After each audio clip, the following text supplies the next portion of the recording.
तो मित्रों, आज की सुबह का प्यार भरा नमस्कार सभी को।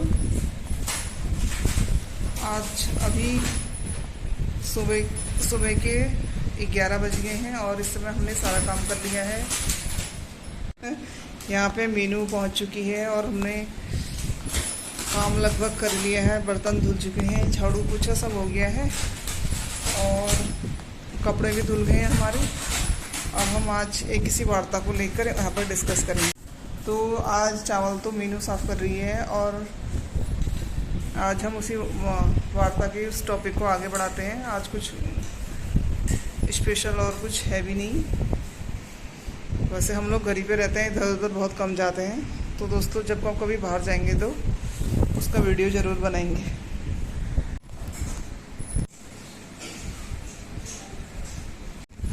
तो मित्रों, परसों हमने रिश्तों पर बात करी थी। तो घर के तो सभी सदस्यों के बारे में हमने वर्णन कर लिया था। बचे हमारी बाकी हमारे रिश्ते, हमारे मित्र कैसे हों और हमें अपने पड़ोसियों से कैसा व्यवहार करना चाहिए, क्योंकि हम जैसा व्यवहार करते हैं वही हमको बदले में मिलता है। हम जैसा देते हैं वही चीज़ हमें वापस लौट के आती है हमारे पास। प्रकृति का भी, और प्रकृति ने भी मनुष्य के लिए यही नियम बना रखा है कि जैसा करेंगे हम वही चीज़ हमारे पास वापस लौट के आती है। इसलिए हमें हमेशा हर किसी के साथ अच्छा रिश्ता रखने का प्रयास करना चाहिए। कभी किसी का दिल नहीं दुखाना चाहिए और कभी किसी का भूले से भी अपमान नहीं करना चाहिए।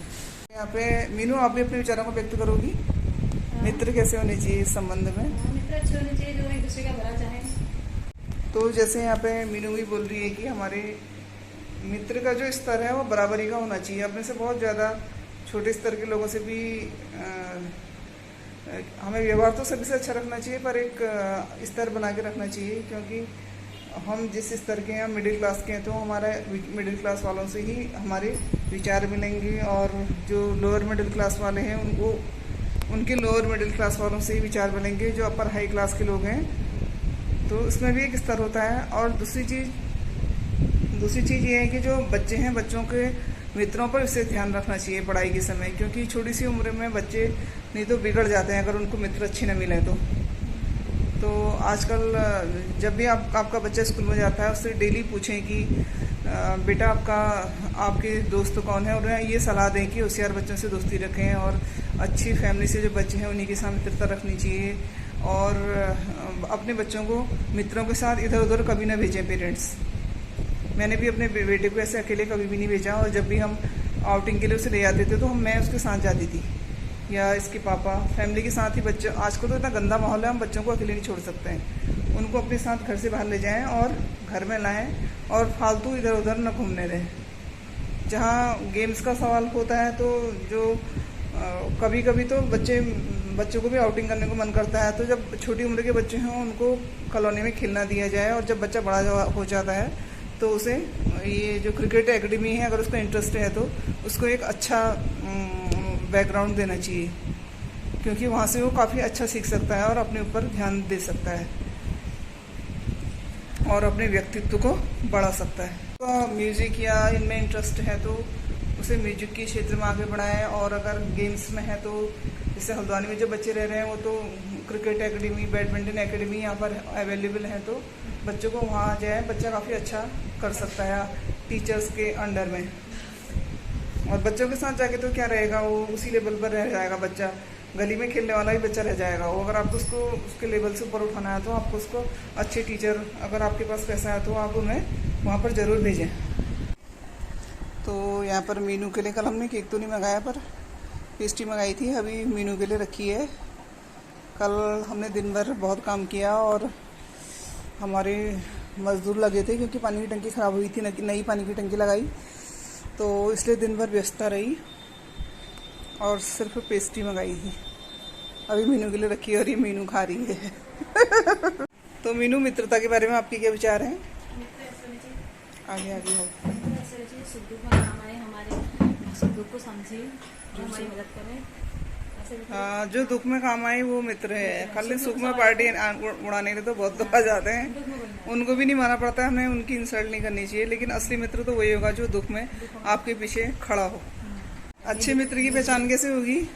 कि वो आपकी इज्जत करे, आपका सम्मान समाज में आपको इज्जत देगा वो लोगों के सामने। सम्मान करेगा। हाँ, और जो इंसल्ट करता है वो कभी तो जो नहीं लोगों है। के सामने तुम्हारे इंसल्ट कर रहा है वो मित्र नहीं हो सकता, क्योंकि वो तुम्हारे सम्मान को ठेस, आत्मसम्मान को ठेस पहचानने वाला थोड़ी कोई मित्र होगा, है ना।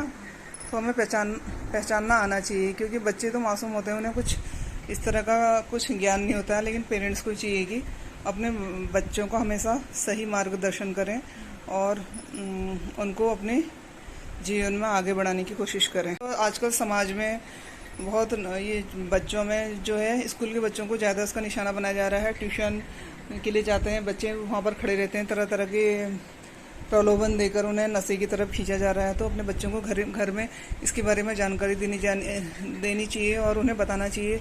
अखबार भी डेली पढ़ना चाहिए सभी पेरेंट्स को। इस तरह की खबरें आती हैं, अपने बच्चों को समझाना चाहिए। मैं तो अपने बेटे को बचपन से मैं न्यूज़पेपर पढ़ती थी, तो जो उसके मेन पॉइंट होते थे मैं उसके साथ डिस्कस करती थी उसको, क्योंकि मैंने स्कूल में जॉब किया है ना। स्कूल में जो हमारे स्कूल में मैनेजर साथ थे वो बहुत होशियार थे। वो बच्चे न्यूज़पेपर पढ़ते थे, उसके बाद वो डिस्कशन करते थे डेली। तो इससे ये होता है बच्चों को न्यूज़ अपडेट रहता है और तरह तरह की चीज़ों से अवेयर होते हैं और बच्चों की नॉलेज भी बढ़ती है। जब भी जैसे जैसे बच्चा बड़ा होता है, हमारे टाइम में जो हमारे आगे से प्रॉब्लम आई थी उनको बच्चों के आगे हम क्लियर कर देना चाहिए हमें। और अगर आप ट्यूशन के लिए टीचर ढूंढ रहे हैं तो टीचर भी सिर्फ खाली पढ़ाने वाला ना हो, उसका करैक्टर अच्छा हो और उसका समाज में सम्मान हो। इस तरह के टीचरों को देखना चाहिए। हर जगह आप अपने बच्चों को ट्यूशन के लिए भी नहीं भेजना चाहिए हर किसी के पास, क्योंकि यहाँ मैंने देखा हल्द्वानी में बहुत सारे, कुछ तो हमें बहुत अच्छे टीचर मिले, कुछ ऐसे टीचर भी पढ़ाने के लिए आ गए जिनको कुछ भी नहीं आता था और सिर्फ पैसा कमाने के चक्कर में ये लोग टीचर बन के आ जाते हैं। और जहाँ तक संभव हो अपने बच्चों को स्कूल के टीचरों से ही पढ़वाएं, क्योंकि टीचर अच्छा मार्गदर्शन कर सकते हैं और वो आपके बच्चों को अच्छी तरह समझते भी हैं। अपने बच्चों को टीचरों का सम्मान करना सिखाएं और उन्हें सलाह दें कि आप अपने टीचर से ही अच्छे से पढ़ सकते हो। में भी बच्चे को आगे बैठने के लिए प्रेरित करें, क्योंकि अगर बच्चा स्कूल में पहली वाली पंक्ति में, दूसरी पंक्ति में बैठता है तो ज़्यादा टीचर की बात को ध्यान से सुन सकता है बच्चा।